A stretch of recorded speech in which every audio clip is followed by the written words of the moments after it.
programang ito ay rated SPG. Striktong patnubay at gabay ng magulang ang kailangan. Maaaring may masiselang tema, lengguwahe, karahasan, sexual, horror o droga na hindi angkop sa mga bata. Dahil sa mga investigasyon ni Don Pepe kay Lander Soler ay ito nga ay nahuli nila ang katauhan na kung saan hindi ito kayang bilhin ng Apex.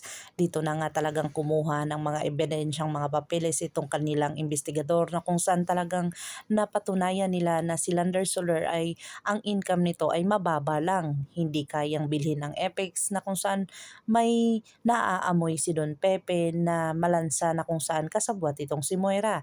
Dito na nga ikinagulat ni Moira na pinanguhunguha na ang kanyang mga gamit at ipinalalabas na ito. At pagpasok niya andun si Gisela at saka si Dr. RJ Tanyag na kung saan pinapalabas na siya at kung hindi siya lalabas ay talagang kakasuhan siya nito ng at makukulong siya.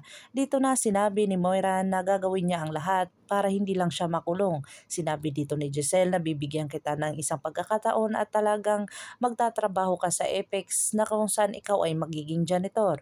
Dito na nga kaya papayag si Moira sa mga sinasabi ni Giselle o kung saan hindi ito papayag at makukulong itong si Moira.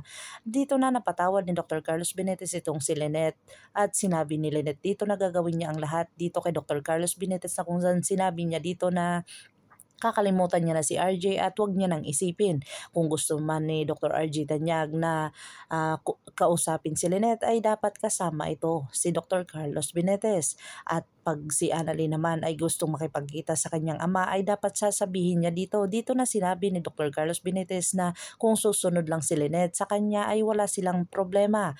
Dito na napaisip si Lynette at talagang magsisisi kay si Lynette sa kanyang mga ginagawa na pagpapakasal dito kay Dr. Carlos Benitez na kung saan nasa hinahawakan sila sa liig nito. Abangan natin ang mga susunod pa na episode na ito. Ang abot kamay na pangarap. If you like my story, please like, share, and subscribe para ma-update po kayo sa mga susunod pa. Yun lamang po at maraming salamat.